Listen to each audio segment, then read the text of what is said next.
उत्तराखंड राज्य ग्रामीण आजीविका मिशन बन रहा है ग्रामीण महिलाओं के जीवन का आधार। प्रदेश में आजीविका मिशन के तहत स्वयं सहायता समूहों की महिलाएं आज आर्थिक रूप से सशक्त हो रही हैं और साथ ही परिवार के लिए कंधे से कंधा मिलाते हुए नए आजीविका के अवसर प्राप्त कर रही हैं। उत्तराखंड सरकार ने कोरोना के इस मुश्किल समय में प्रतिबद्धता दिखाते हुए इन स्वयं सहायता समूहों को आर्थिक मदद प्रदान की है। सरकार ने राज्य ग्रामीण आजीविका मिशन से जुड़े स्वयं सहायता समूहों को कोविड-19 के तहत मदद के लिए लगभग 8,435 लाख स्वीकृत किए हैं, जिसमें 5,575 लाख की राशि अवमुक्त की जा चुकी है।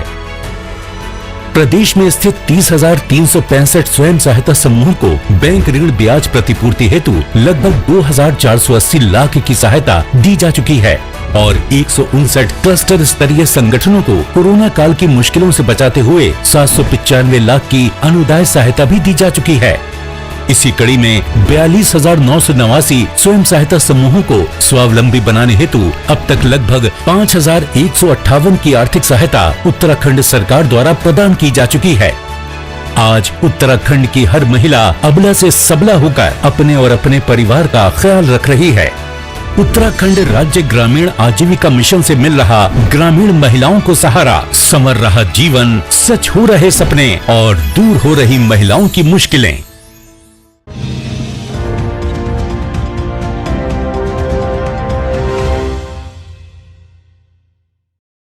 नमस्कार, देवभूमि समाचारों में आप सभी का स्वागत है। मैं हूं आपके साथ रक्षंदा खान। आगे आप मेरे साथ देखेंगे उत्तराखंड की तमाम छोटी बड़ी खबरें विस्तार से, लेकिन सबसे पहले एक नजर हेडलाइंस पर। हरिद्वार में जेपी नड्डा ने किया विजय संकल्प यात्रा का आगाज। भरी हुक्का, सीएम धामी समेत तमाम पार्टी के दिग्गज रहे मौजूद।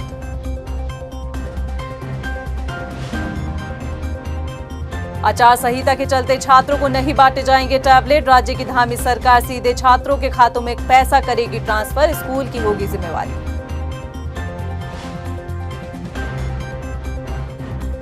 पुलिस विभाग में जल्द शुरू होगी भर्ती प्रक्रिया। 1,521 सिपाहियों और 197 दरोगाओं के पदों पर होगी भर्ती, जारी होगा नोटिफिकेशन। और पहाड़ों में बर्फबारी से शीतलहर की चपेट में समूचा उत्तराखंड। फिलहाल कड़ाके की ठंड से राहत नहीं, मौसम विभाग ने जारी किया येलो अलर्ट। हेडलाइंस के बाद बुलेटिन में खबरें विस्तार से, और बात सबसे पहले करते हैं राज्य में चुनाव आचार संहिता की। राज्य में चुनाव आचार संहिता के चलते छात्रों को टैबलेट नहीं दिए जाएंगे। मुख्यमंत्री पुष्कर सिंह धामी का कहना है कि आचार संहिता के चलते छात्रों को टैबलेट वितरित नहीं होंगे, बल्कि धामी सरकार सीधे छात्रों के खातों में धनराशि ट्रांसफर करेगी। उन्होंने कहा कि इसके चलते स्कूल के प्रिंसिपल की ये जिम्मेदारी होगी कि वो छात्रों के लिए टैबलेट की व्यवस्था करे। सीएम धामी ने कहा कि सरकार का मकसद है कि छात्रों की पढ़ाई में कोई रुकावट नहीं हो और इसलिए उन्होंने बेहतर एजुकेशन के लिए ये कदम उठाया है। देखिए, दो चीजें हैं। एक तो हमारे पास इस समय क्योंकि आचार संहिता लगने वाली है और हम चाहते हैं कि छात्रों को टैबलेट मिलना चाहिए, और ये हमारी सरकार ने घोषणा की थी। मैंने स्वयं इसकी घोषणा की। इससे पारदर्शी तरीके से जो भी चूंकि बाजार का रेट है, अपने अपने सभी के खातों में हम पैसा डालेंगे, बच्चों का खाता खुलवाएंगे और बच्चों का खाता खुलवा के एक टाइम बाउंड करके सभी बच्चे अपने स्तर से उसको हम स्कूलों में सुनिश्चित करेंगे कि शिक्षकों के स्तर पर, प्रधानाचार्य के स्तर पर, कि सभी बच्चों को टैबलेट मिल जाए। हमारी पहली प्राथमिकता है टैबलेट मिलना चाहिए। हरिद्वार पहुंचे भाजपा के राष्ट्रीय अध्यक्ष जेपी नड्डा का बीजेपी ने जोरदार स्वागत किया। विजय संकल्प यात्रा के दौरान बता दें कि कार्यक्रम को आयोजित किया गया था, जिसमें जेपी नड्डा ने शिरकत की। इस दौरान जनसभा को भी संबोधित किया गया और विजय संकल्प यात्रा को हरी झंडी दिखाकर रवाना किया गया। इस रैली में राष्ट्रीय अध्यक्ष जेपी नड्डा के साथ प्रदेश के मुख्यमंत्री पुष्कर सिंह धामी, बीजेपी के प्रदेश अध्यक्ष मदन कौशिक सहित पार्टी के पदाधिकारी और विधायक भी शामिल रहे। बता दें कि विजय संकल्प यात्रा भाजपा ने 2 चरणों में आयोजित की है। पहले चरण में गढ़वाल मंडल के लिए हरिद्वार से यात्रा शुरू हुई है और दूसरे चरण के लिए कुमाऊं मंडल से 19 दिसंबर को केंद्रीय मंत्री अनुराग ठाकुर बागेश्वर से यात्रा का शुभारंभ करेंगे।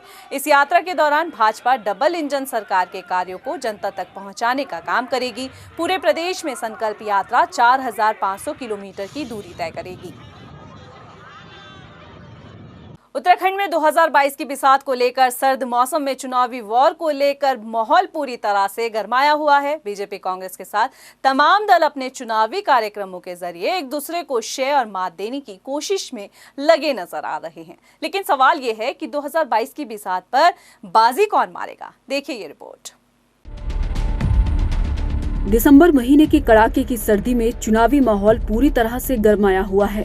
बीजेपी कांग्रेस ने 2022 की बिसात के लिए अपनी चुनावी रणनीतियों को धार देना शुरू कर दिया है।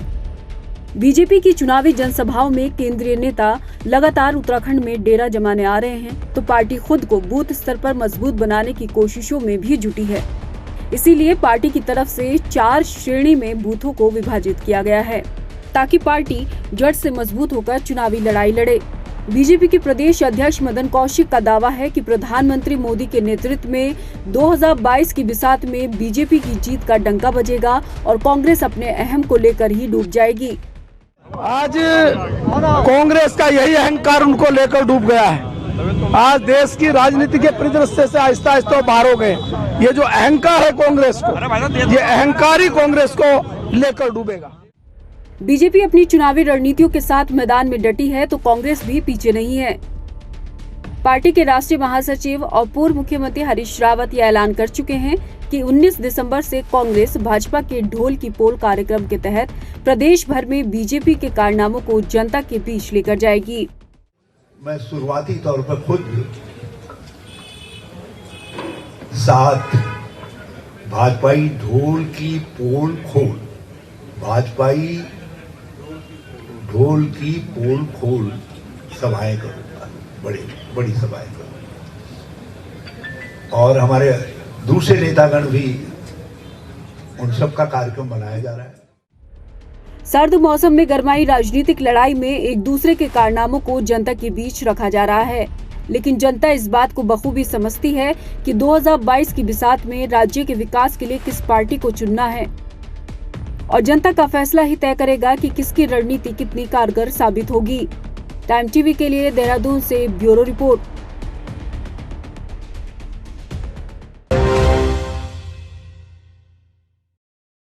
उधर मुख्यमंत्री पुष्कर सिंह धामी ने हरीश रावत के बयान पर पलटवार किया। हरीश रावत के भाजपा के ढोल की पोल खोल के बयान पर सीएम ने कहा कि कांग्रेस भाजपा की पोल क्या खोलेगी, बल्कि कांग्रेस की खुद की ही पोल खुल जाएगी। सीएम धामी ने हरदा पर तंज कसते हुए कहा कि प्रदेश की जनता ये अच्छे से जानती है कि हरीश रावत के शासनकाल में कितना गलत काम हुआ है। उनकी पोल स्वयं खुलेगी और सभी लोग जानते हैं कि हरीश रावत जी ने जो भी काम किए हैं अपने समय में, और किस प्रकार का उनके सारे ऑडियो भी लोगों ने देखे हैं, वीडियो भी देखे हैं और उनकी सरकार भी देखी। मुख्यमंत्री पुष्कर सिंह धामी ने खटीमा में विकास कार्यों के निर्माण के लिए 37 करोड़ रुपए की मंजूरी दी है, जिसके तहत कई मोटर मार्ग, पुल निर्माण कार्य कराए जाएंगे। सीएम धामी ने कहा कि सरकार राज्य के विकास के लिए लगातार काम कर रही है और राज्य का विकास सरकार की प्राथमिकता है। बीजेपी युवा मोर्चा के राष्ट्रीय अध्यक्ष तेजस्वी सूर्य 20 और 21 दिसंबर को उत्तराखंड दौरे पर आ रहे हैं। बीजेपी युवा मोर्चा के प्रदेश अध्यक्ष कुंदन लटवाल ने बताया कि युवा मोर्चा के राष्ट्रीय अध्यक्ष के स्वागत के लिए तैयारी जोरों शोरों पर की जा रही है। अपने दौरे के दौरान तेजस्वी सूर्य युवा मोर्चा के पदाधिकारियों के साथ बैठक करेंगे। इसके साथ ही 21 दिसंबर को श्रीनगर में होने वाले युवा संवाद कार्यक्रम में भी तेजस्वी सूर्य शिरकत करेंगे। हमारे जो मेंबर ऑफ पार्लियामेंट हैं और सबसे कम उम्र के जो हमारे member of parliament Tejasvi Surya जी हैं और हमारे राष्ट्रीय अध्यक्ष हैं, उनका उत्तराखंड का 2 दिन का प्रवास उत्तराखंड में होना है, जिसमें उनकी सांगठनिक बैठक रहेगी रोड शो के माध्यम से और सांगठनिक बैठकों के माध्यम से, और उसके बाद शाम को यूथ कैन लीड के माध्यम से वो यहाँ के जो प्रोफेशनल लोग हैं, अपने अपने फील्ड के जो हीरो हैं, उनसे जुड़ने का काम करेंगे।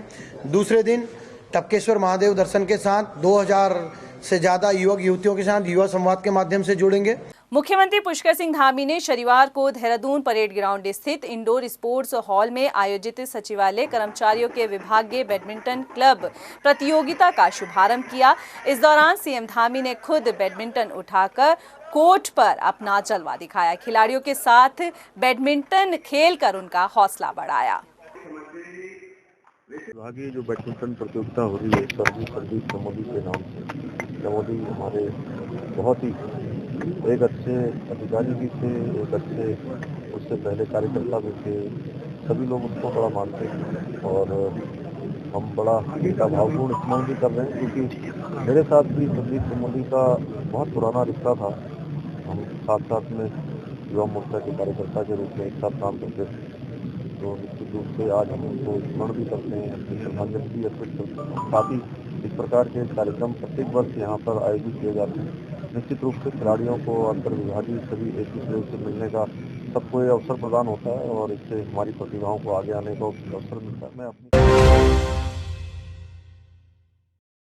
उत्तराखंड पुलिस विभाग में अब जल्द ही बड़े स्तर पर भर्ती होने वाली है। पुलिस विभाग ने नई भर्तियों का शासनादेश जारी कर दिया है। आपको बता दें कि अब पुलिस विभाग में खाली पड़े 1521 कांस्टेबल के पदों के साथ ही 197 सब इंस्पेक्टरों के पदों के लिए भी भर्ती का रास्ता साफ हो गया है। पुलिस मुख्यालय के मुताबिक अब जल्द ही सभी भर्तियों के लिए विज्ञप्ति जारी की जाएगी। देखिए, हमारा जो प्रपोजल चल रहा था और हमने अध्याचन भेजा था जो अधीनस्थ चयन सेवा आयोग को, आज शासन ने भी उस पर अपनी वो आदेश जारी कर दिया है और उन्होंने अधीनस्थ चयन सेवा आयोग को भी बोल दिया है। 1521 पद हैं, जिसमें कांस्टेबल्स हैं, फायर सर्विस के और पुलिस, सिविल पुलिस के और पीएसी के, और 197 पद हैं सब इंस्पेक्टर और प्लाटून कमांडर के।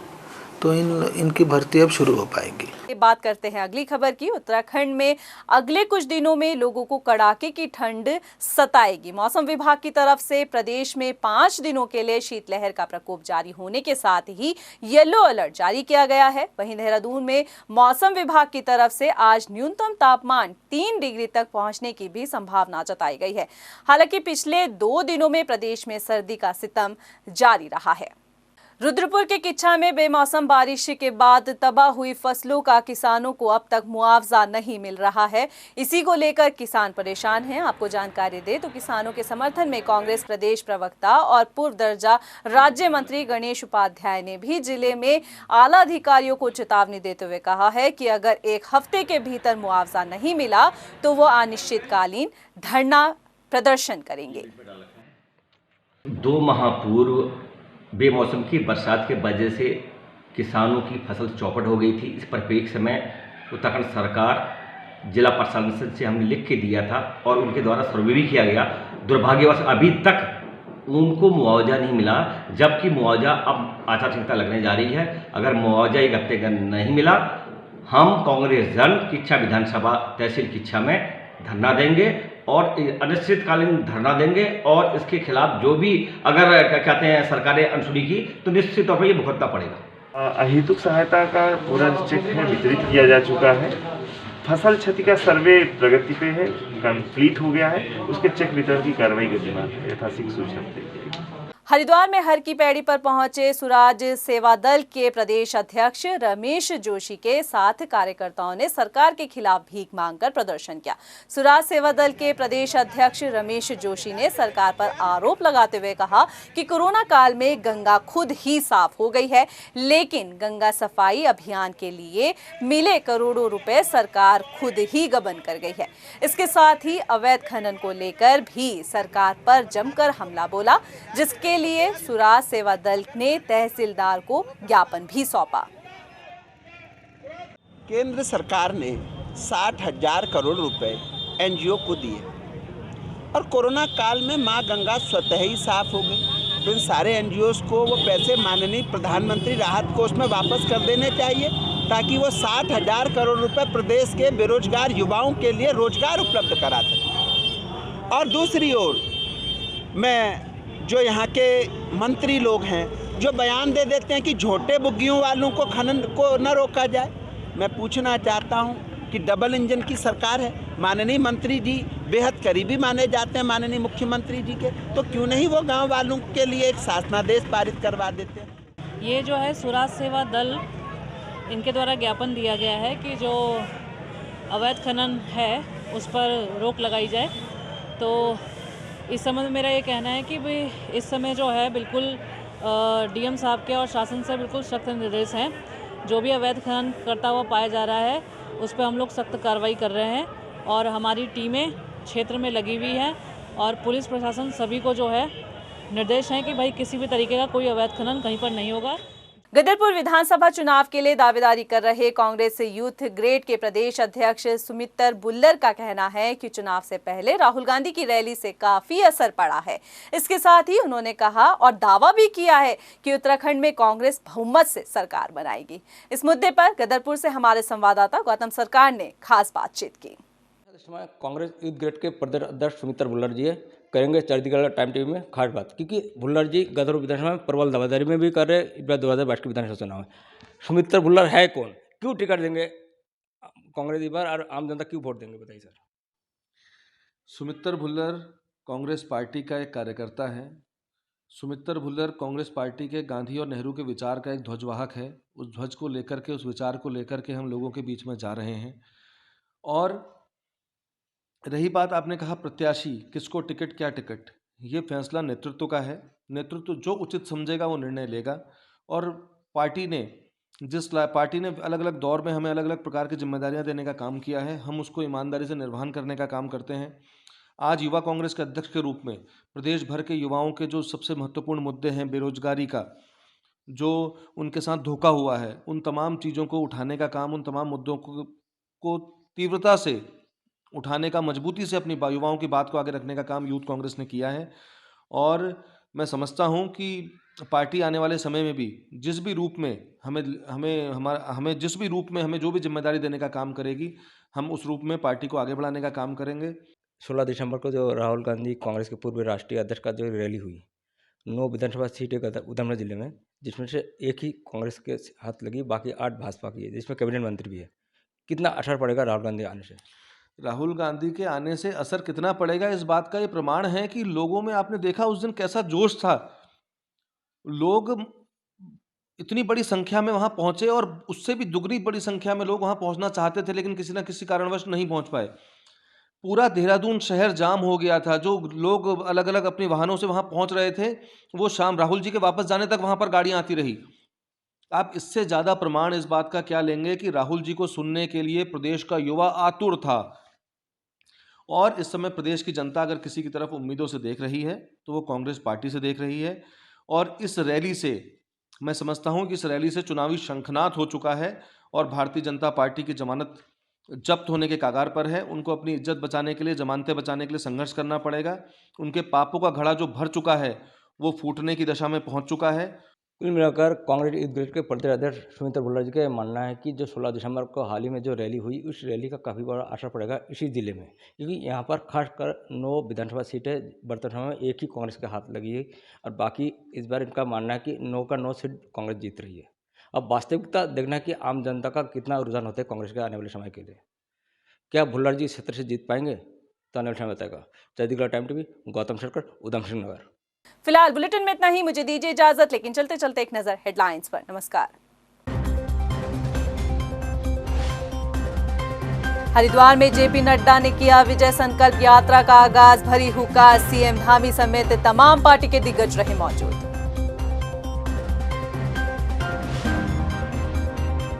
आचार संहिता के चलते छात्रों को नहीं बांटे जाएंगे टैबलेट, राज्य की धामी सरकार सीधे छात्रों के खातों में पैसा करेगी ट्रांसफर, स्कूल की होगी जिम्मेवारी।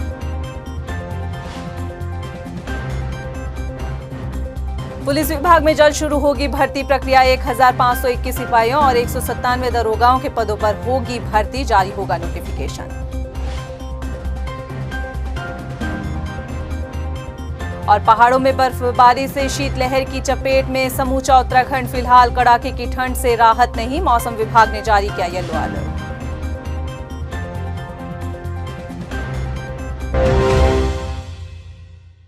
संकल्प से सिद्धि के ध्येय को प्रदर्शित करता ये भव्य मंच है विकास का, उम्मीदों के नए द्वार का। 18,000 करोड़ की विकास योजनाओं के शिलान्यास और लोकार्पण का। माननीय प्रधानमंत्री श्री नरेंद्र मोदी जी के नेतृत्व में ऐतिहासिक लम्हे का साक्षी बना उत्तराखंड। हमारे लिए उत्तराखंड तप और तपस्या का मार्ग है। विकास का ये डबल इंजन उत्तराखंड का तेज विकास करता रहेगा। दिल्ली देहरादून इकोनॉमिक कॉरिडोर न सिर्फ लोगों का सफर बेहद आसान और सुरक्षित करेगा, बल्कि इस महायोजना के साकार होने से उत्तराखंड की आर्थिक गतिविधियों को भी प्रोत्साहन मिलेगा। दिल्ली से देहरादून का सफर मात्र 2.5 घंटे का होने से उत्तराखंड टूरिज्म को अत्यंत लाभ होगा। बच्चों के लिए सड़कें हो सुरक्षित, इसके लिए स्मार्ट सिटी के अंतर्गत चाइल्ड फ्रेंडली सिटी प्रोजेक्ट शुरू किया गया है। युवाओं को गुणवत्तापूर्ण शिक्षा और मरीजों को बेहतर चिकित्सा सुविधा देने के लिए हरिद्वार में आधुनिक मेडिकल कॉलेज की आधारशिला ने राज्य में रोजगार और खुशहाली की उम्मीदों को नई उड़ान दी है। लैंडस्लाइड की चुनौती का स्थायी समाधान आज पर्यटकों की सुगम सुरक्षित यात्रा के लिए ऑल वेदर रोड परियोजना में सड़कों का निर्माण उत्तराखंड के लिए किसी वरदान से कम नहीं है। हमारा लक्ष्य है माननीय प्रधानमंत्री जी के निर्देशन में 2025 तक जब हम अपनी स्थापना के रजत जयंती वर्ष को मना रहे होंगे, तब तक उत्तराखंड देश का सर्वश्रेष्ठ राज्य बन जाए। प्रधानमंत्री श्री नरेंद्र मोदी जी के कुशल नेतृत्व और युवा सरकार के संकल्प से विकास के पथ पर निरंतर अग्रसर है देवभूमि उत्तराखंड। समृद्धि और तरक्की के नित नए आयाम स्थापित कर रहे पहाड़ी राज्य में आज विकास की गंगा बह रही है और निखर रहा है उत्तराखंड का स्वरूप। आत्मनिर्भर हो रहा भारत, आत्मनिर्भर बन रहा उत्तराखंड।